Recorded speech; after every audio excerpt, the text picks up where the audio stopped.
Yeah.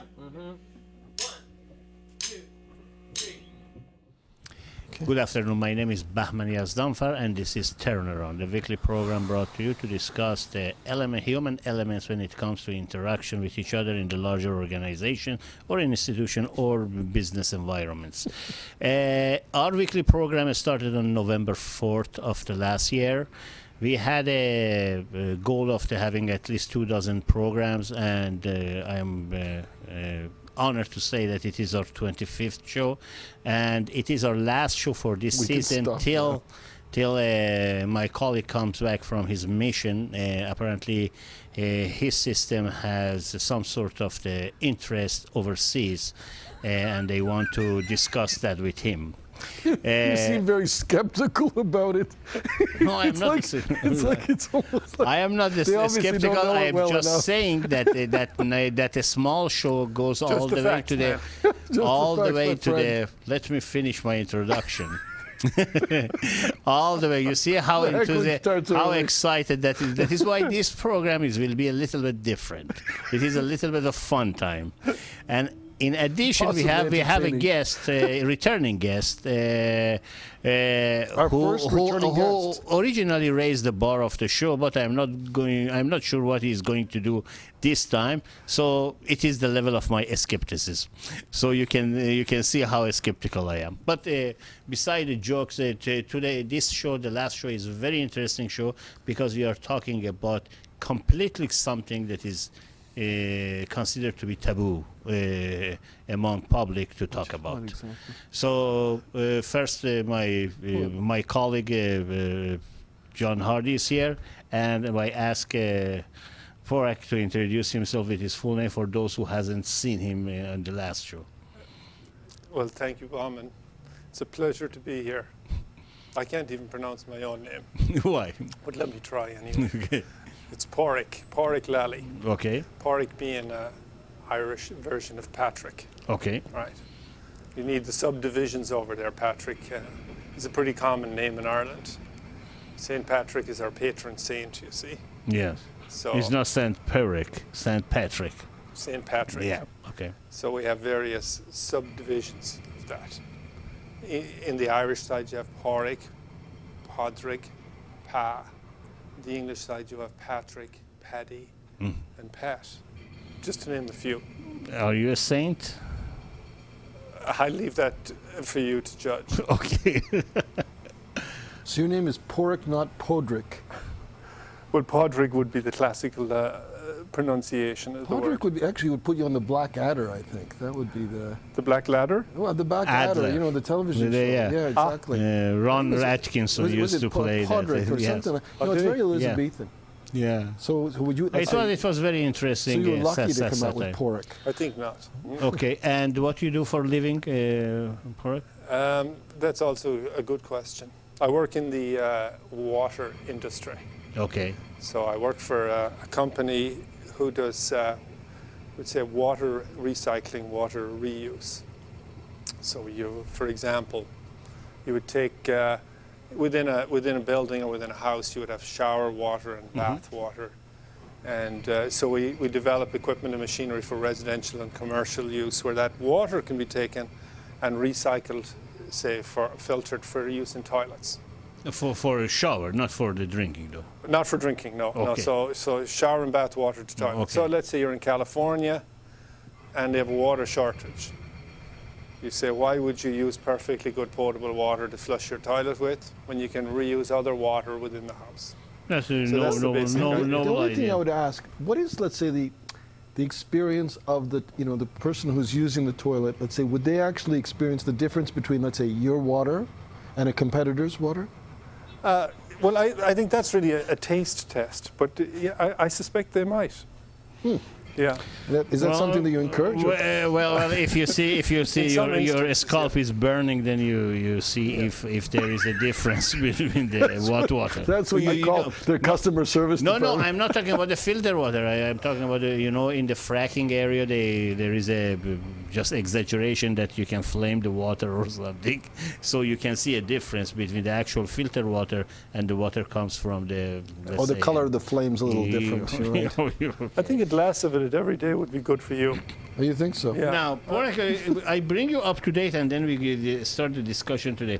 In last 10 shows, about 10 shows, At least we 10. discussed all sorts of the human elements in the sense of their habits, how these habits dominate them, how we are addicted to our habits, how their habits portrays our image in the society, how the society deals with us based on our habits, about the crowd mentality, about crowd thinking, about our own shadows and all of that. So I'm pretty sure you haven't watched none of those shows.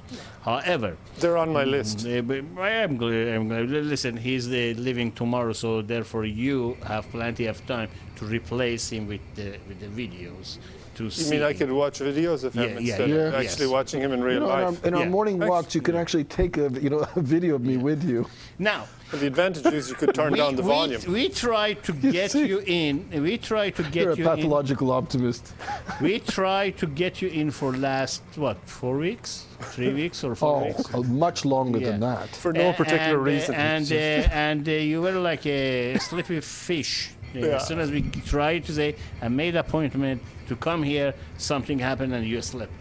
Exactly. As So now opposed to you a are here. slimy eel. Yeah. Now, the reason we wanted to talk to you about, or at least to have your input, John and I had some sort of the argument to settle, but we didn't start it online because we thought someone like you can shed better light in that. Cast a vote. And that was the differentiation between the idiot, imbecile, moron, and stupid.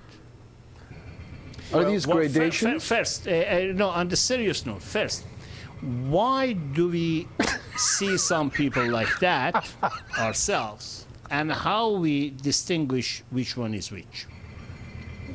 Why do we see people in that way? Yes. Are we one of those categories that we recognize the same kind, or are we see ourselves in the superior level? Can we actually think that's identify ourselves individually in this instead of collectively? I am pretty sure Borak has enough insight. With idiots and morons? And our viewers have enough evidence to understand what we are. So let's focus on the subject matter rather ourselves. He's an expert in the field. We don't want to seem to be narcissistic. So you had the idiot, imbecile, Idiots, moron. You have idiots, imbeciles, moron, and stupid. And stupid, right. And that hierarchy is based on some of the old day of the psychology and psychotherapy based on the IQ they had. So the lower, of course, was the idiot, and the highest was the stupid. When it came to the IQ. And above idiot was moron. Was it? Or imbecile? No, from idiot is imbecile, and from imbecile goes to moron. Moron. Yeah. So, Okay, but what is that? Is that transition? How do you make that transition? Is it I smooth? didn't make that transition.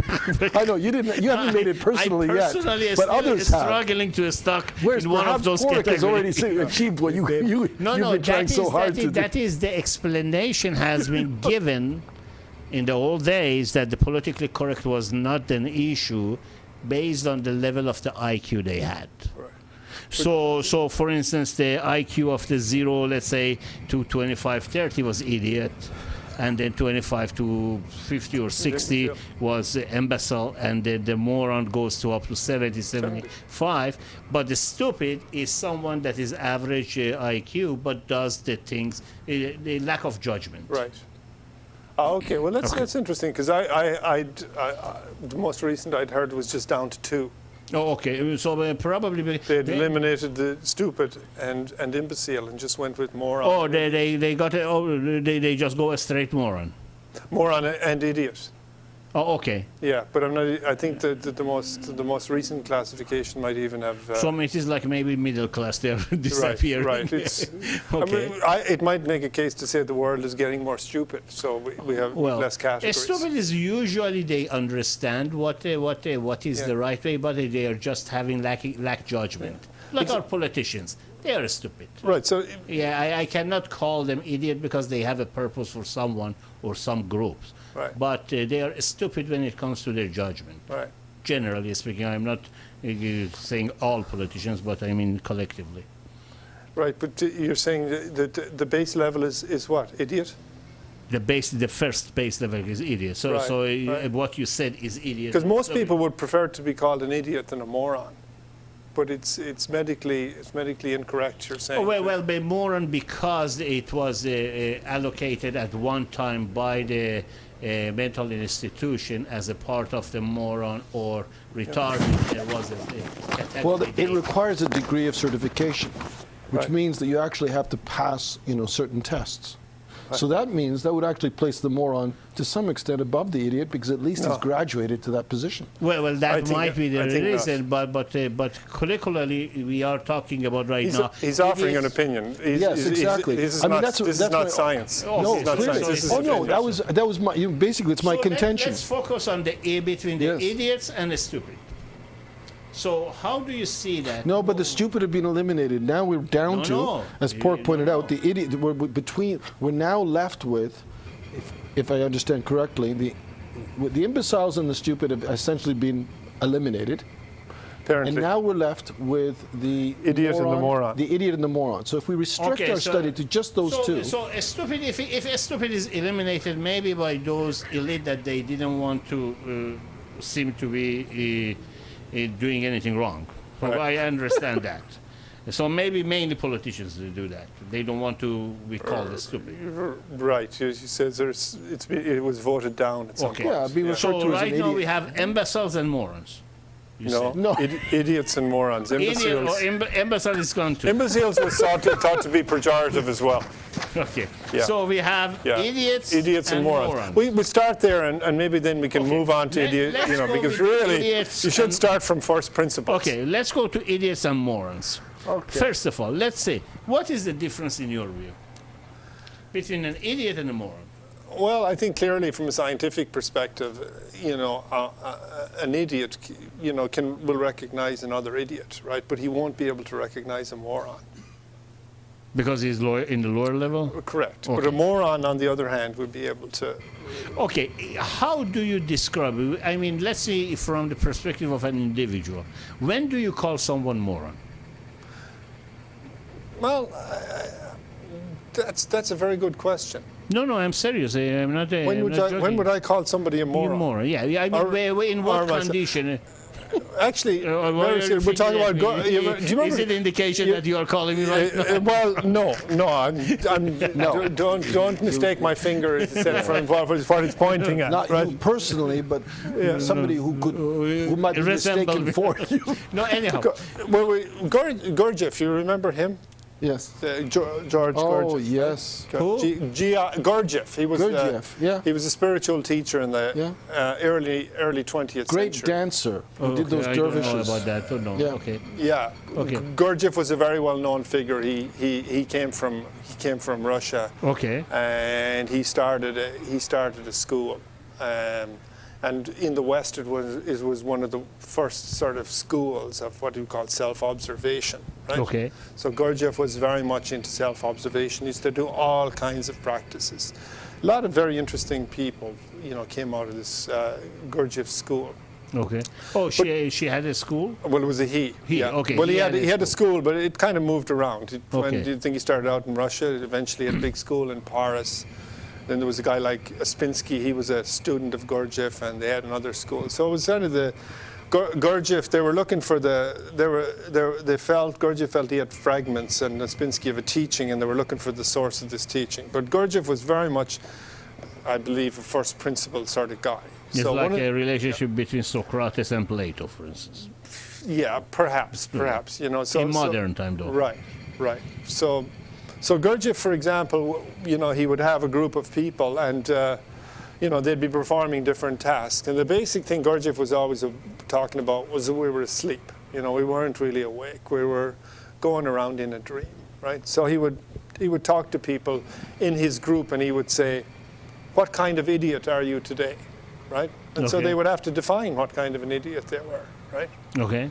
So I think that probably it's better to start with idiot rather than Okay, moron. let's start with idiot. Yeah. And you can define, what levels of idiots Actually, there are. I read something a while back that there was mention of idiot in some of the laws, British laws or even American laws in the early 20th centuries. And even what I read was someone goes to the court and he was being accused for doing something, and he said, "I am idiot," and the court, of course, laughed at him or why he's an idiot. And then by the time they came to the conclusion to get to the trial, he claimed that because I claim I am idiot and based on this clause of this law, I can't be held. I cannot, because therefore they had to dismiss the case. Right. So what you said right now makes sense to me, because probably it is a sense of self-deprecation brings people to more reality of themselves. Precisely. The way that says what Precisely. kind of the idiot you are. Exactly. And so right now, 100 years later, when you see someone on the street, when do you call them idiot? What do they have to do that arouse that inner sense of your psyche to say, what idiot? Well, I think the first thing is if you can't define what kind of an idiot you are, you're immediately suspect, right? So are you suggesting that you have to find out what I can you say are first? exactly. Well, this is a good place to start. If you Okay. want to determine, right? Okay. So if you ask somebody what kind of an idiot they are, Okay. right, or somebody asks me what kind of an idiot I am, and I have trouble answering that question, then you would say I am at a low-level scale of idiocy, right? Have you ever contemplated to that question? I have. And have you come up with a conclusion, any answer? What kind? Oh no, what answer did you come Whether up with? the answer will change. Sometimes I can be a vain idiot, Okay, right? Other times I can be, for example, a forgetful idiot okay. or a greedy idiot. So you consider any mistake that we think is mistake that we do that the outcome is not acceptable, it makes us an idiot. Well, an outcome that's not in my own best interest, yeah. Okay, so your answer is based on the outcome rather than the action by itself. Right. Have you ever contemplated this question yourself? I've never contemplated. thought of I know I idiocy am in those idiot, so terms. I don't have to contemplate But what you- kind of the idiot I am. You haven't measured that out yet? No. I didn't measure it in the sense of what kind. Oh, okay. But Very good. I think there is a point to it, Porix. Yeah, no, I Just to understand be that. an idiot really is of very little use, just being declared an idiot. It's when you can declare the type of an idiot a person is that they can actually really benefit from the term. Yeah, that's correct. Exactly, because people take offense when they're just called idiots Right. point blank. Exactly. When you actually characterize what kind of idiot they are, usually there's a degree of gratitude that usually starts to creep into their face. Have you ever had that experience? Not personally, but theoretically. Okay, because I think that is hypothetical. No, the only reason I'm saying is because when I use it in a generalized way, I rarely get a positive response. No. So I'm leaving open the possibility that if I were to actually... it has nothing to do with what category you go. Just the idea of calling someone idiot these days is being considered as someone using a profanity and insult to someone. So, for instance, when you say, what kind of idiot are you? Okay, that is the tone of voice creates some sort of the release factor. What kind of the idiot are you? That's much more acceptable. Yeah, You but see? if I walk on the Bay Street and say, "Sir, can I ask you a question?" And he said, "Yes," and then I put the microphone and say, "What kind of the idiot you are, Right. or are you?" I am pretty sure I am going to have a black eyes at the Get a negative response? at the least. Well, no, it's worth a try. Are we gay? Our producer here get the camera. But don't you think you're doing that person a great service? No, I understand that, but not everybody is at that level of the understanding self. that we discussed in last 10 weeks. Right. That is you see, the problem is our self-delusion, our self-deception. Mm-hmm. So we don't want to appear something that we really are. Right. Probably, I mean, collectively, I'm talking about. So I can come here and So make an we do- idiot out of myself every week, Right. and I don't have any problem with that. No, but the audience might. That is exactly the problem. But I mean, some of the most popular shows on TV these days are about idiocy. Yes, but they put it under title of the comedy or satire. If you bring the same people in a serious show, then the audience said, "What idiot?" Instead of "What idiot." But idiocy isn't. You're making a very strong point. Just by tone I mean, of you the have to be voice. an idiot not to see what you're getting at here. So now, Now, I think if you having come to if this, you know what kind of the idiot you are, Yes. how do you where are we going to go from here? recognize, or how do you what do you consider to be idiotic behavior or idiotic outcome, as you pointed out, from other party, in order to you open your mouth and say, "What idiot"? Well, that's my point. Is that idiotic? If you want to gain some perspective and separation from idiocy, you need to determine what kind of idiocy is actually there present at the moment. That part I understand. What I'm Right. saying is, if you're walking on the street or driving or Yeah. going home, or you have a guest, or you are going to a supermarket, Yeah. it happens that sometimes we open our mouth, either whisper or start to say, "What idiot." What I'm asking you is, what type of the behavior caused that reaction internally from you? I mean, I know what kind of reaction we want to have a different perspective, because we discussed that many times. That's And right. I'm pretty sure our audience know So what is kind the- of the idiot we are. The cause of this idiocy is what you're looking at. No, what causes you, Yeah. even though you, even though, listen, even you know by now that what kind of the idiot you are. What? Oh, but I've moved on. I've moved on to cluelessness. No, but we. No. You won't get away that easily. No. Well, That's Okay, no let- defense. I'm clueless. Let's no shift defense. something else. That's fine. Let's and Let's come at it from I another mean, perspective. Isn't this self-explanatory? If I can't understand the question, No, I understand. I mean, okay. I'm Let's clueless. say- Clearly. Well, let's say, Borek, let's That's a say- possibility, but let's say- worth exploring. You're vegan, huh? Well, Or self-identified. Or vegetarian. Yeah, Or vegetarian. I am practicing Okay, you're practicing vegetarian. Okay. vegan Now, no, let's say vegetarian. Let's say, I'm just using that as an example. as an example. Right. Let's say you are a hardcore vegetarian. That you, Hardcore. A hardcore. Like. yeah, no, that means you don't want to see anyone to attack any animal or anything like that. Right. I'm just using that as an example. And I'm saying a serious matter. Correct. Okay.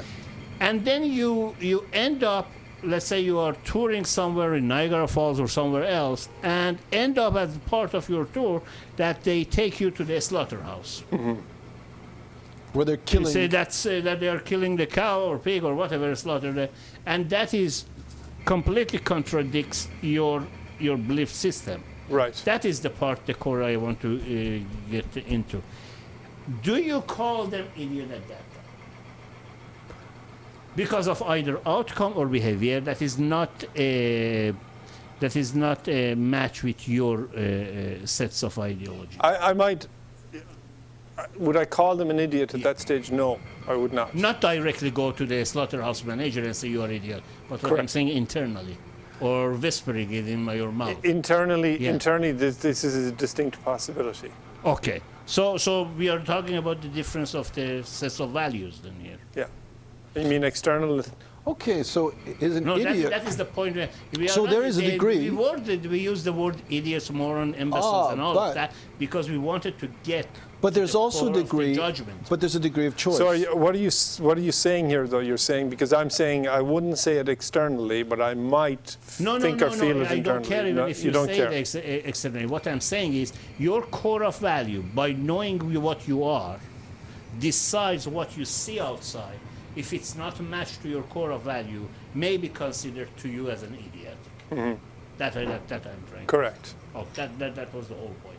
Excellent. All going to the idiot. What kind of idiot? It's like pulling teeth bombing. No? Hey, we have to really dissect it. Well, You exactly. went to the high school. You know that frog that you were opening. You remember that? You put 4 pins and the frog was there. You haven't done that, okay? That seems like an idiotic pursuit. Okay, that is it. But you know, in the medical school and the Dissecting. dissecting, yeah, they Yeah. do that. Now I would have been a doctor. let's But move now that on. we've but I didn't have the dissected patience. idiocy. Let's move on to the moron. Now, what is moron? Oh no! It's almost like because- the audience just thought they might have a because break now with the moron just Unlike diving in. idiot, you don't see moron in the books of law. No. No, you know Really? why? I don't. I haven't checked all of the law. Don't have law degree or anything. But I Mainly haven't because the heard idiot. anyone. Why? Do you know why that is, Bauman? Yeah. It's because the idiots have driven them out long ago. Well, that is a good way to put it. So there is a competition. There is a track. Like it That's is. right, and the idiots have clearly won. What do you consider moron? Well, a moron, again, clinically sort of described is a level above an idiot, right? Yes, but personally, from perspective So a of, moron, from perspective of an individual, when one person calls someone else moron and not idiot.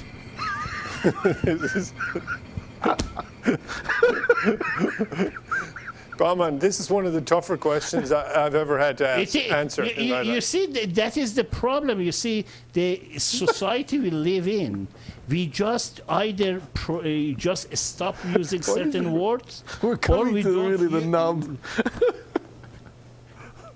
So for Are instance, you really getting confused? so let's say, Clearly, I'm a moron, Actually- but that's a good thing. actually, here would be a proof of idiocy because we all have agreed that the moron is a much higher grade than an idiot.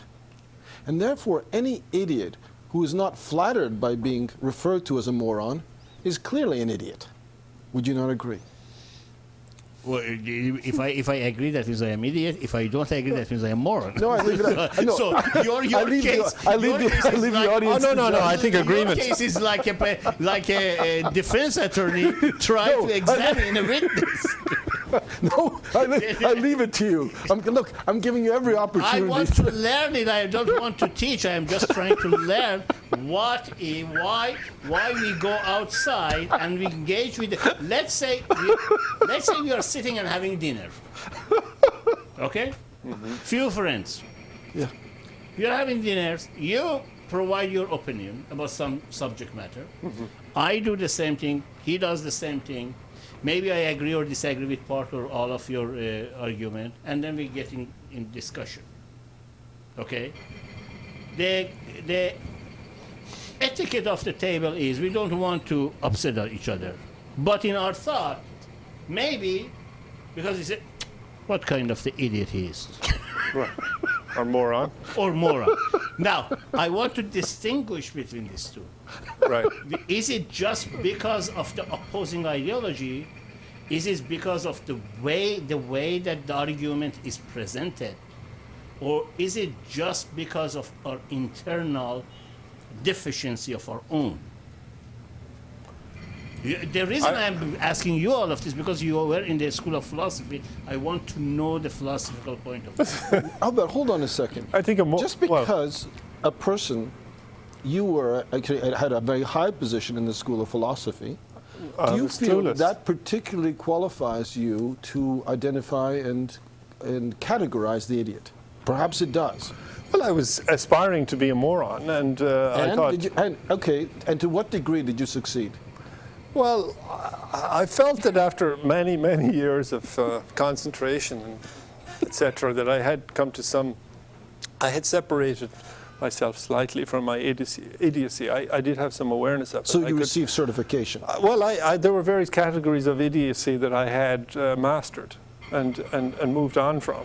So Okay, I felt positive about that. Okay, so exactly. So part of this is a good feeling is one of the key indications that you're well on the road from moving from an idiocy to, I don't know what the noun that is associated with moron is, moronity or Moronic. moronic, Yeah. QUE or the Even with IC, baby. QED. moronique. Moronic. It's not the name. It's not the name. No, of but like you know, Monique a rose or by any something other. But- I mean, you know, there are fine distinctions No, here. no, no, But I the- think the- we're actually making we're making progress. No, but there, I didn't ask him. It won't last long. I didn't say that I he's might be reaching. qualified to answer. I said as a human being who has been exposed to the philosophy and different school of thoughts. Right. Maybe he has a different perspective.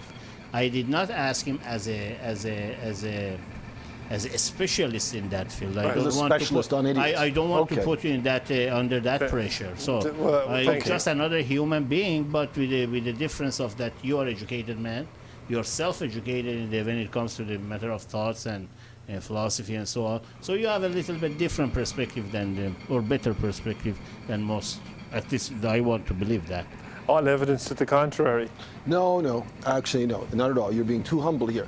Okay, then what is it then that constitutes idiocy us? If we get it, actually, if we make this even a little bit more serious, is it self-delusion? Is it the sort of Rosencrantz and Guildenstern? It's the bit character who imagines themselves to be the protagonist. Is that the core of idiocy, would you say, even from the philosophical perspective? The man who does not see his own shadow. Wow. Actually, that's true. I didn't even think of that. Precisely. Okay. So what is the relationship between idiocy and the shadow? It's long. Is what?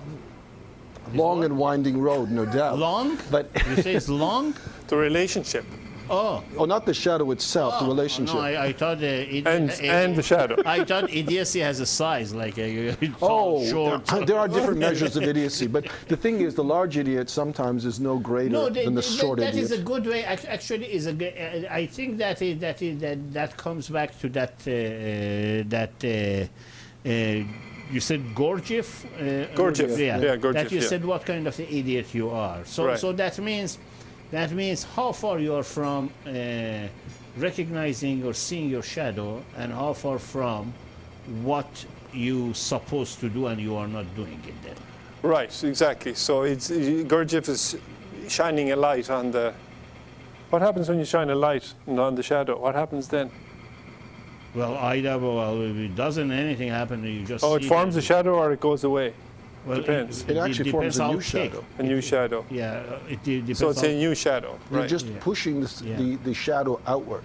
you, So he's bringing No, actually, light. I'm not sure if that would happen. I'm just saying that. But no, when you cast light on the shadow, I guess the idea is that no longer is it the shadow as such, because there is some kind of the shadow being concealment. I don't Right. think you, by So- shedding light you can get anywhere. You have Oh, sure, to, yeah. Well, if face you it. but in that's order what shedding to light yeah. in order can to have often imply. in order to have a shadow, right? You have Yeah. to shed light upon an object, right? Okay. Because if there is no Oh, object, to the object. I no, thought you said but shed the light on has to be shadow. elsewhere. In other words, the only way you can have shadow is a focused light, right? Because if the light was completely diffuse, you would have no shadow.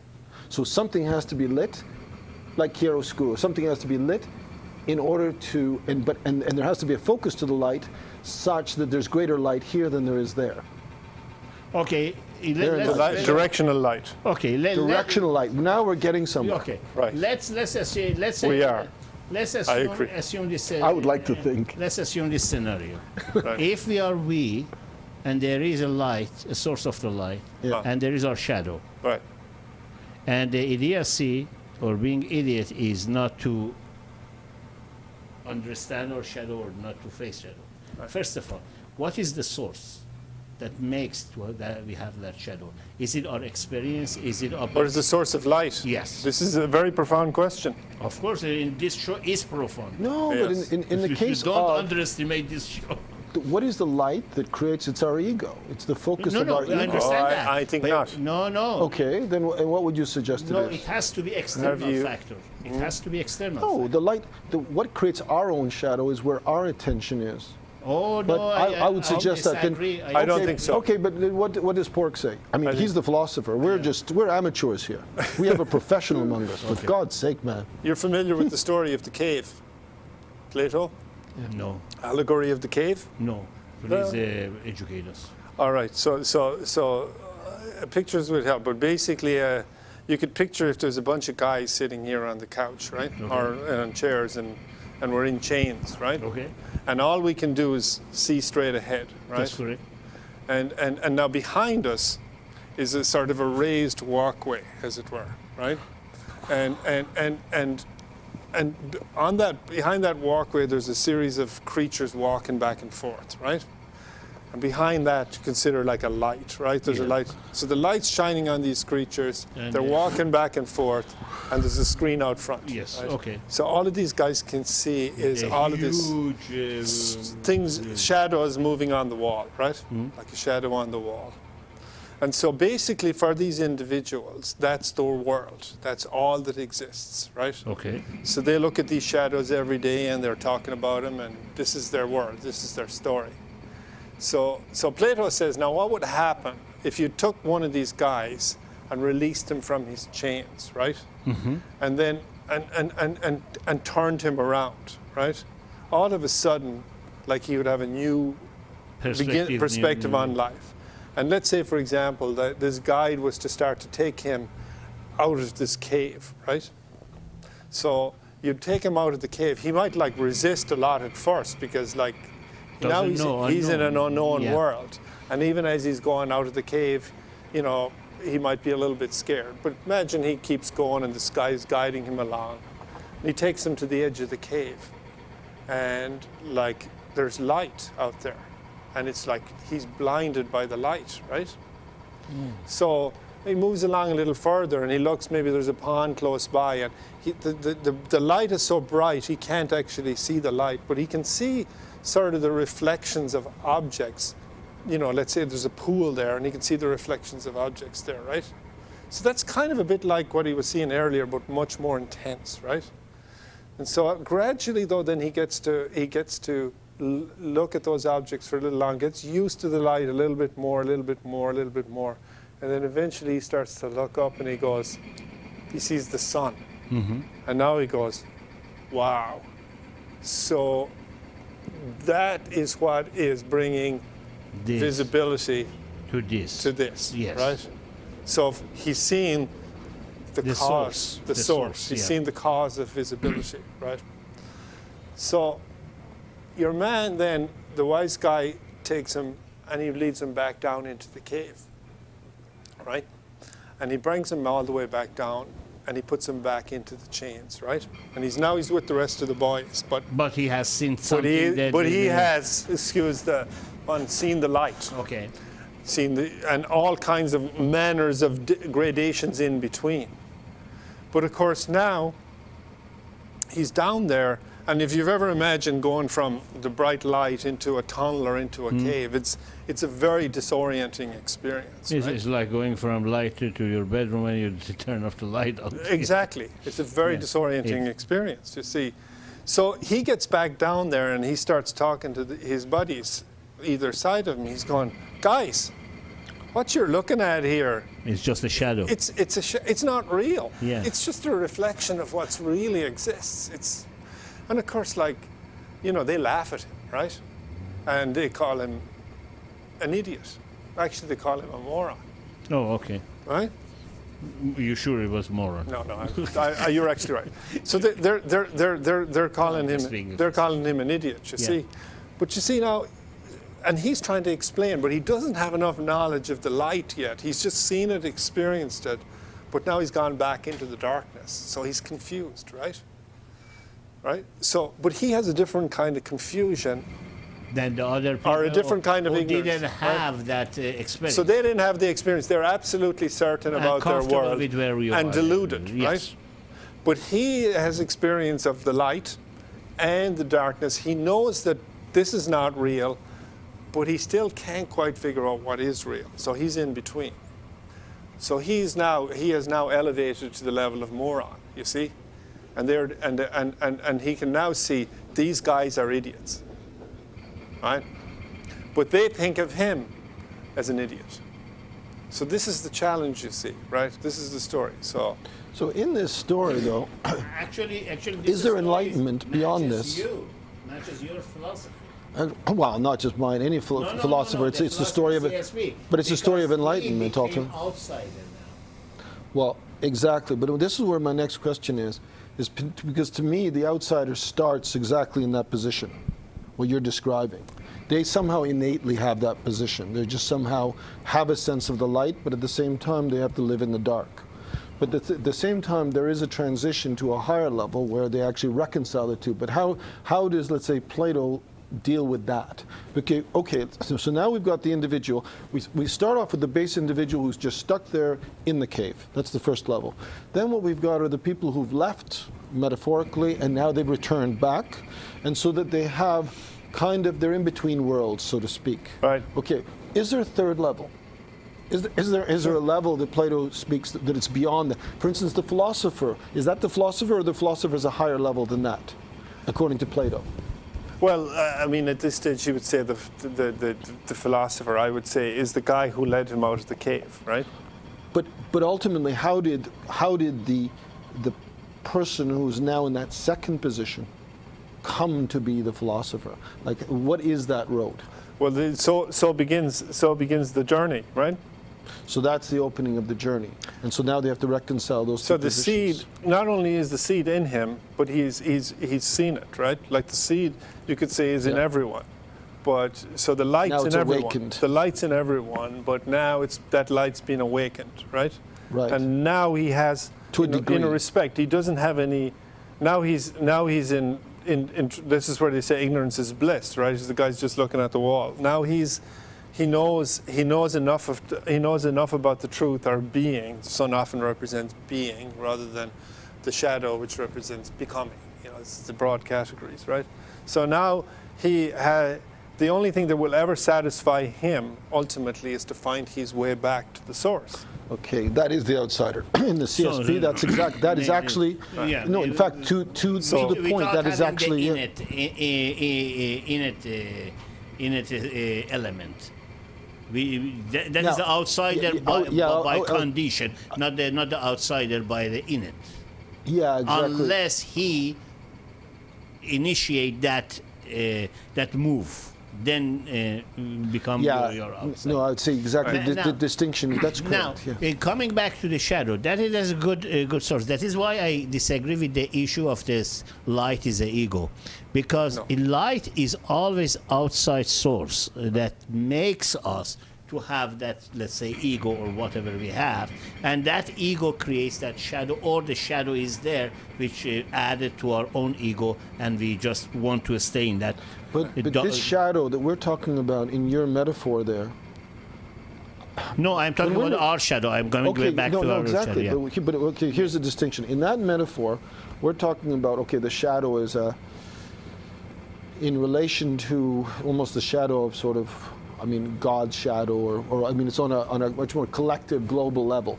Right. But when we come down to the individual level, and we're talking about our shadow, right?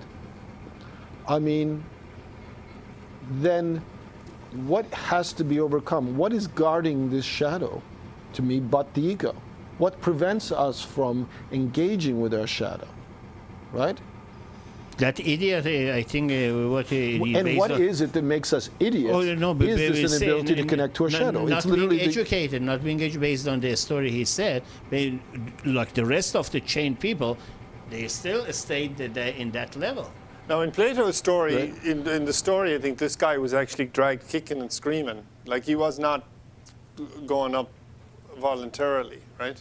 No, at Which the is another beginning, the discussion. resistance. There was resistance, right? That is what I say. The idiocy still is there.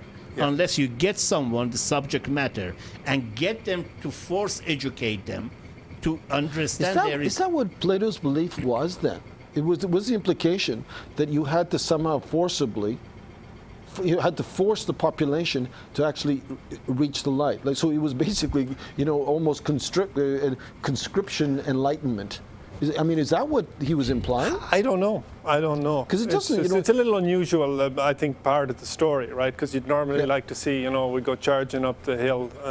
Yeah, but we Plato don't. is But more we don't. idealistic, that you are going and you see the rainbow and all of We that. don't. Yeah. No, but unless we're talking about different parts of the self, just like the Freud with the, id, the superego. Maybe ego. it is so the there's different willingness. aspects of the self, right? So if we actually take this entire metaphor and we place it inside the individual, all of this, sort of the God part, Okay, the let's philosopher put it part, all and of everything, that inside then the okay, individual. there is this part that's resisting, and there is a part that actually leads, the wise part, and then there's a lower part of the mind, right? That the mind, just like yourself, you've got a whole board of directors there. Yeah, sure I do. I mean, optimally, Do probably you know about my board of directors, correct? No, I'm afraid not. Oh, okay. or band of I criminals, have about depending like on a what dozen Bahman in my head. Yes, exactly. Ah, One more venal than the other. So one is the emotional Bahman, one is the logical Bahman, what is the Perfect. director Bahman, what is the security Bahman. So you have all kinds of various idiot descriptions there So all already. of those 12 idiots sitting on the board member in the boardroom, Exactly. and they discuss what is our next moronic action would be. Hold on a second. Is there a benevolent Bauman in there anywhere? There is, but unfortunately that one He's not- doesn't he's doesn't not have heard. that much voice. As soon as he opens his mouth, the clump. rest of the Yeah. board, especially They Bashman, descend, they descend upon him. especially Bashman. Yeah, that's a specific rule: is to shut this fellow down. But I think John has a point, because if change. It's like, despite all evidence to the contrary. about the moral of the story that you said, because if all of those chained men or chained individuals are inside us, and there is a resistance, then there is a resistance to our changing our habits, Right. resistance to open the enlightenment, yeah. blind Yeah. in front of us. Yeah. But then And- where does the resistance come from? That is the part that I say the source of shadow, source of the light is always outside. It could be your childhood, it could be in your genetic, it could be in your upbringing, it could be all sorts of things could be the source of the light that creates that kind of the Oh, sure. Yeah, but the part of the pressure that getting someone out, I think, is the change that comes and force upon you because of circumstances. Correct. I know, and I think that's a very good point. So we see what happens in our lives, right? Like When we say, get to the poor, a or we whole get, series we of get sick, or changes something keep like, come upon us. Like we've all, I'm sure, been through that, right? Where suddenly they have a whole series of impactful experiences, right? So it suggests that we're ready to make a shift, right? And the only way we'll make the shift is if we get turned upside down. And it's not even planned shift. Actually, we discussed that, if you remember, about a dozen shows ago when we spoke about the time that I was in Afghanistan. The first time I saw someone killed in front of me, I was 19 years old. Mm-hmm. At that time, I did not understand the impact. Yeah. But later on, when I went back, when I was reviewing that what's happened and so, I knew that 30 seconds or 15 seconds that what I saw, Yeah. that completely shifted my perspective. Yeah. And not the perspective only on life, on the whole society and human around me. Well, let's go back to exactly that event. I mean, and use that as like a metaphor, like a typical of all events. Is like, for instance, for me, that experience in Szeged, which created my books, etc. I experienced it, and then it was years later that I decoded it, right? Mm-hmm. So what happens to us is we have this event, this life-changing event, right? Now, when it happens, it does change our direction, which I guess is the first experience of being taken out of the cave, and now you're back, right? Yes, we so go you're in back this, to our own and habit again, But because well, no, not back to your habit. You're changed, but you're back to the old environment. In other all words, the old environment exactly. is better. So yes, exactly. So absolutely, that Bauman who changed is now still, with his friends. You Yes, go back yeah. to Iran, your It's family, functional. etc. It's- You're functioning, but you're not functioning the same way. Now there's a At tension. that time, I don't know. No, but no. What I mean am is- just being no, considered you're not- another idiot. No, but what I'm saying is, what you are experiencing is tension that you Yes. didn't experience before. Yes, right? I understand something that Now is what you then different. have to do is you have to engage with this tension, because this tension actually is the road to enlightenment, because now you have something to resolve. If you didn't experience the tension, there would be nothing to resolve. So that tension now sets you on another path. You had Yeah. one line, and now you're on another line. Yes, and that so is this is the line the here. same way when that Going back to the guy cave. came back That's to the the second cave. line. The same That's way right. that the guy got to the cave cannot sit there quietly now because he That's has right. seen something and he wants to convince other people, hey, crowd, there is something else out there. But then they say, who are you? Are you crazy? Or it is exactly that tension creates when you go back to your habitual environment with the same people, but That's with a right. different perspective. And in fact, why you cannot So go back. the same way actually, that yeah. you see them as an idiot, they see you as an idiot too. So an idiot then is an altered perspective. Yes. Someone who has a At least different frame I'm of glad reference. we got one result at the end of one show So in over 25 shows. Idiocy then is a frame of reference. Oh, it is the frame of reference. That is why I say. But the Whereas the, moron is the fixed point. well, no, I don't know. The moron is another probably. See, I think the moron is probably universal. another dressing for that being used in our vocabulary. No, actually, I think that an idiot basically is something that, in other words, you can come in and out of idiocy, whereas a moron, it's a much more permanent and enduring condition. Well, that is. And I think Porritt can speak to this. I have to say, jury on that is out. We can't really make a decision. In terms on of, not yourself personally, but people you've known. but one thing I want to see how, Yes, please. The answer is staring me in the face. Clearly. but one thing I like to know And if, where might you be if, looking at if this any moment? one of you can answer to have any answer to that is why our society, or when and why our society shifted to the point to apparently your microphone is yeah. How much of his discussion we didn't miss? Not much. Okay. I don't get the same much with my friend. Okay. Okay. Now, what I want to know now is when and how the society in general changed to the point that when you present one terminology like idiot or moron, is instead of being dissected or analyzed, is being taken as an insult and even reaction immediately without thinking. Can you answer that? Did Plato brought any other story like that? You see? As usual, Bauman, my good man, it's a matter of light. So there is not much light in their head then. A minimal level of light. Okay. They're dimly lit. And is it by design, do you think, politically speaking, or is it just by the mutation of our gene? That people do not like to see themselves as. Yeah. And they react immediately without thinking, and they take everything in their core value, in the insult to their core value. Well, I think that this is the whole challenge of this, our existence here, right? Is our blindness. But 100 years ago was not. That is my Right. Right. that changed. So What's happened? What has changed? What has changed? Well, I would say, what's changed is the ego. The ego in human beings has become more defined. So do you believe that our ego has been injected with the steroid in the last 100 years? I would say the light's getting turned up. Right? Okay. Right. And so when the light gets turned up, that aspect of us, right, which we call the ego, Yeah.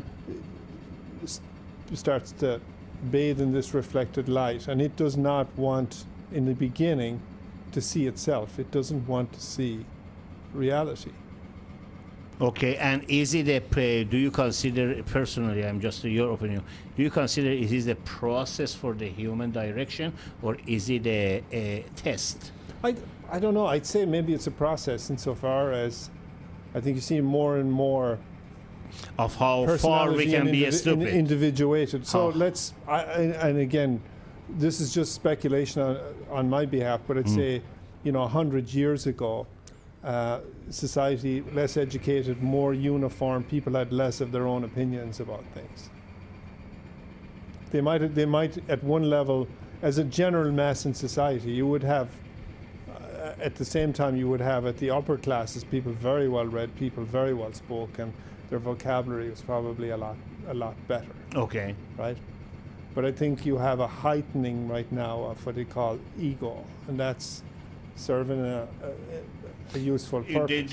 Do you consider this ego, this elevated ego, which we experience as a human species in the last 100 years, let's say, or 200 years, is it parallel with the amount of the education that we get, or is it a little bit more, or even much more than the amount of education we have?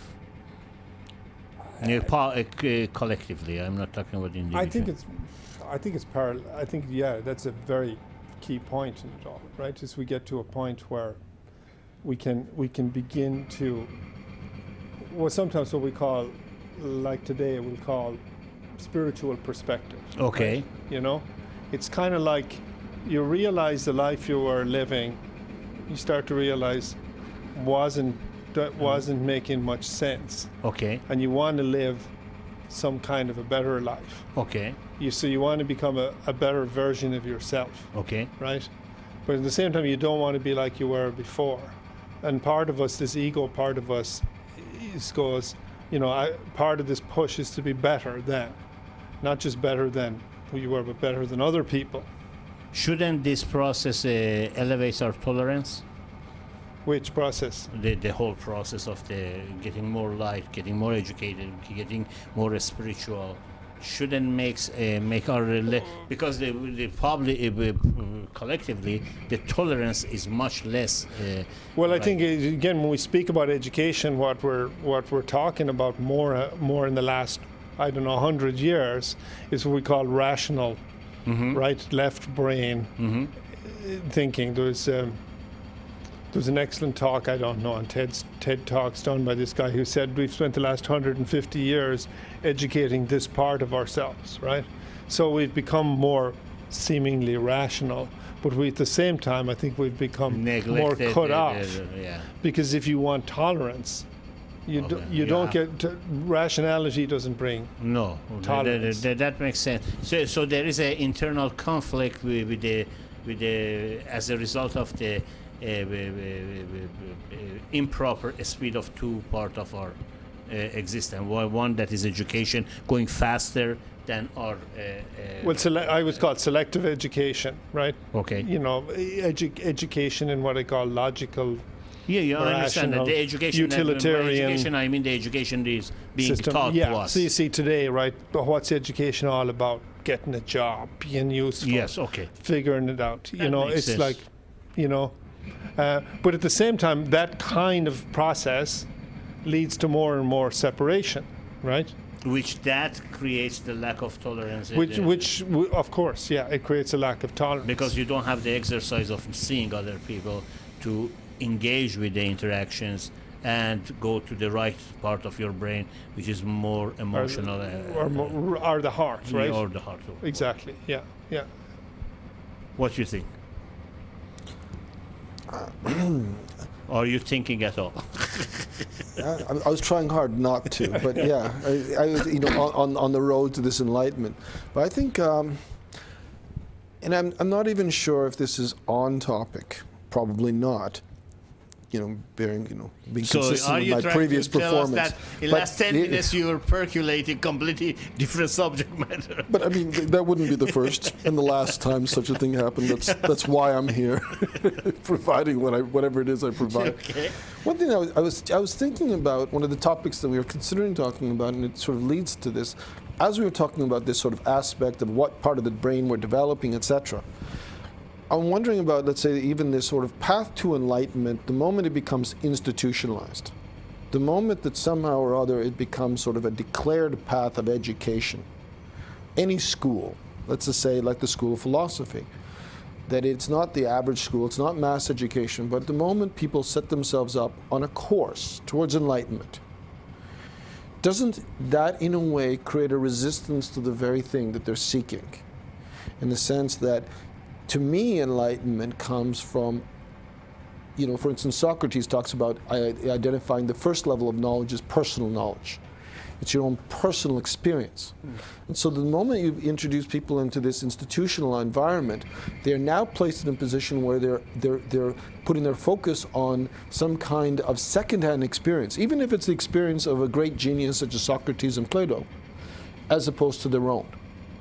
And how for instance, and you know, your experience running the school, how did you find that as, you know, as a plus and a minus in terms of the, you know, I guess the spiritual development of the people who were your, you know, students in the school? Just from your experience, because you were there for how many years? By the way, we have only 1 minute or Yeah. so left. Well, Yeah.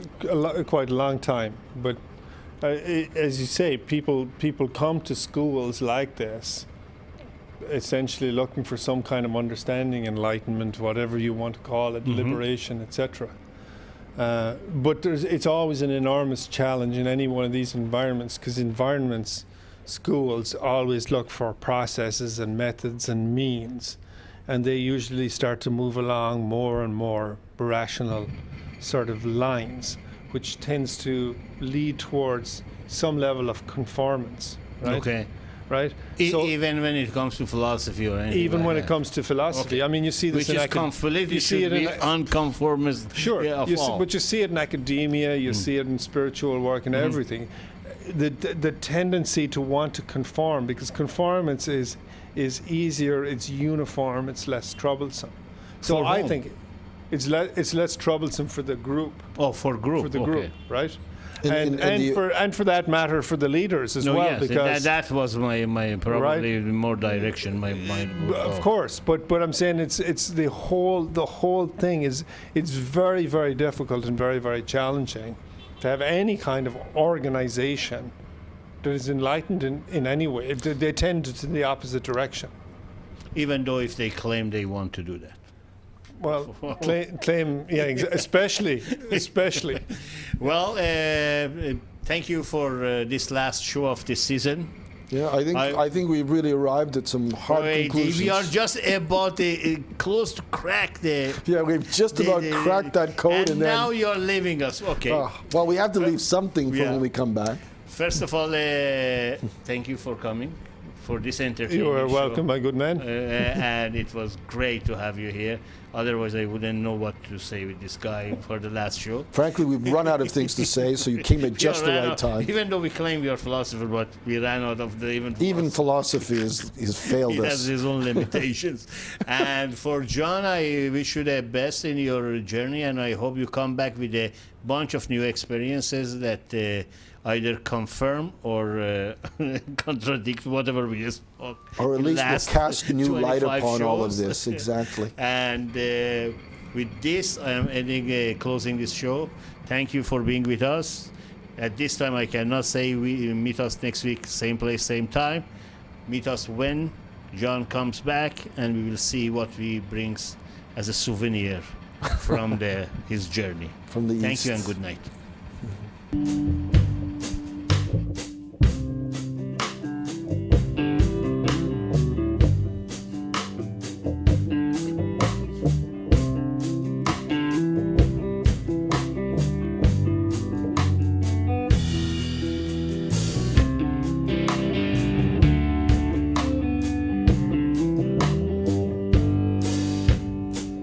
Got my city, got my sin, got my baby, I'm rolling in. Well, she's gone on high. I know she's lost, she's gonna die. Used to give me supper in a $5 bill, sitting with the buds on the windowsill. I wish I could fly away. trying to find sail on high. Oh, where you been now before I die? All the little seeds in your hand, you threw away our dreams, just grains of sand.